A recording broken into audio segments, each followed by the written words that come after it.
Hey y'all, welcome to my channel. I am here to, document my journey through cancer. I was officially diagnosed on August the 3rd with non-Hodgkin's lymphoma by my regular doctor. And then on August the 20th, when I went to MD Anderson, it was a whirlwind. I was diagnosed with stage 4, diffuse large B-cell lymphoma and follicular lymphoma. So I have both types of lymphoma at stage 4. I survived chemo round 1. Was in the hospital for 6 days. Still have all my hair right now. My doctor did tell me that it would all be gone, that I would definitely lose all of it. My chemo is the EPOCH-R, along with lumbar punctures every 3 weeks to administer chemo that way. The doctor said that they had to be aggressive. I had an appointment couple days ago, and I went in to have my labs done, of course, and they were like, oh, you have no white blood cells, you need blood transfusion. It's very, I don't think anybody ever really tells you what to expect.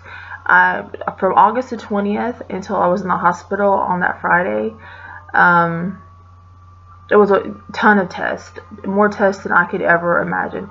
And somewhere in my head I thought, okay, it's cancer. Like, I'm a high school teacher. Like, I thought, okay, well, I go in for treatment, I can still go to work. Well, that's really not the case. I'm a mom of 4, and it's been very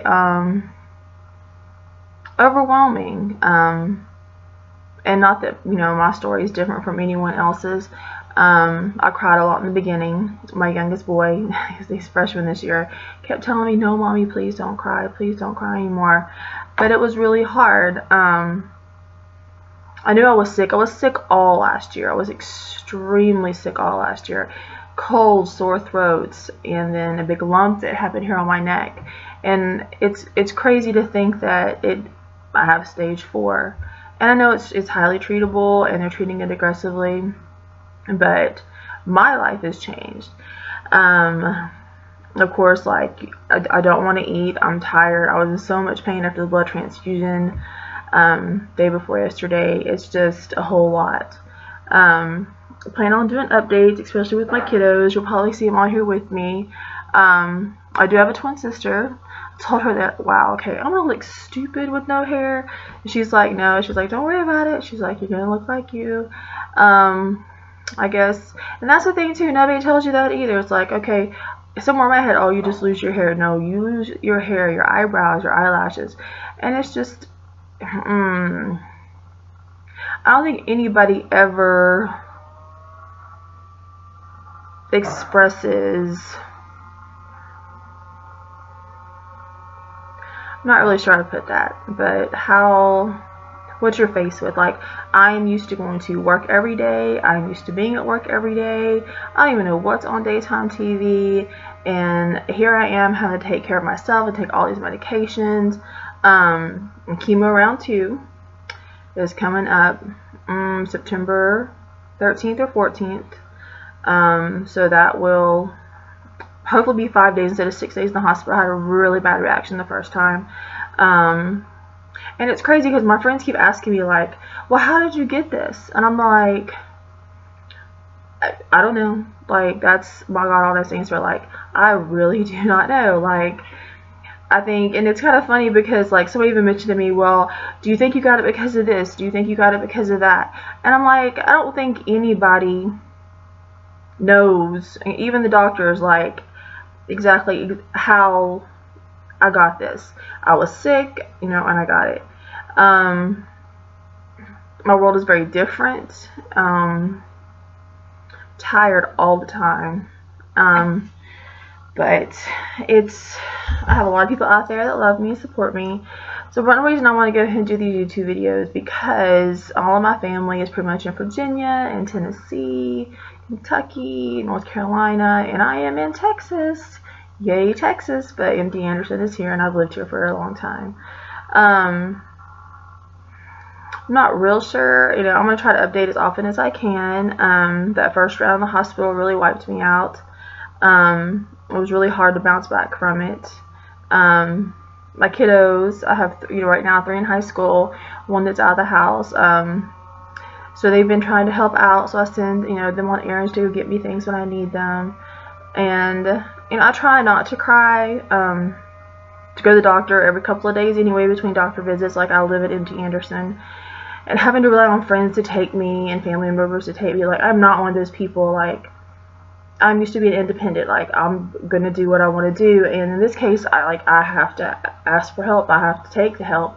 And that's hard. I don't think people really understand how, when you are that independent of a person and you take control, and then all of a sudden you have to rely on other people.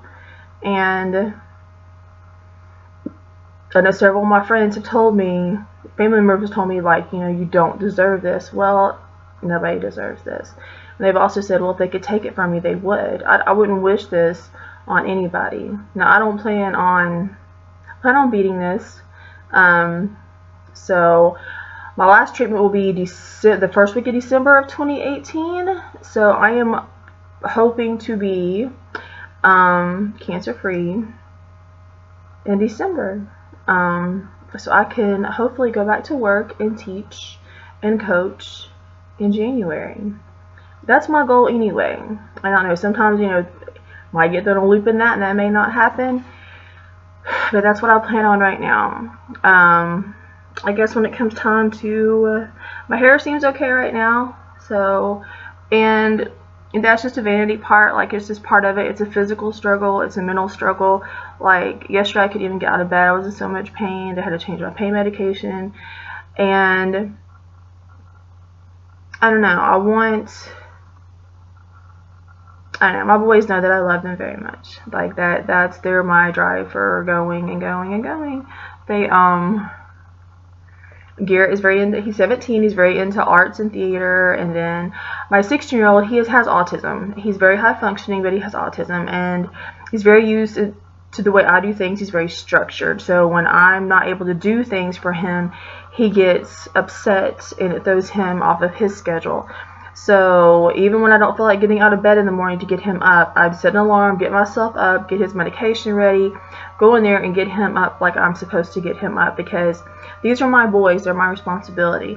And yes, the other two have stepped up to help, but I think sometimes it's really hard for Hunter to express, because, you know, I think he's told me he's loved me more in the past month than he has in 16 years, which is fine. That's autism. He's my kid. I love him. My youngest is very into sports. He's so sweet. I went through a stage where I didn't want to get out of bed, and I kept crying, and I kept crying, and he's like, Mommy, stop crying. You're just too beautiful to cry. Stop crying. He's like, I need you to get better. So, yeah.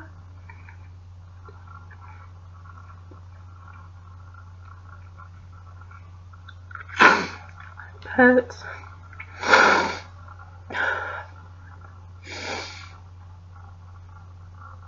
sorry.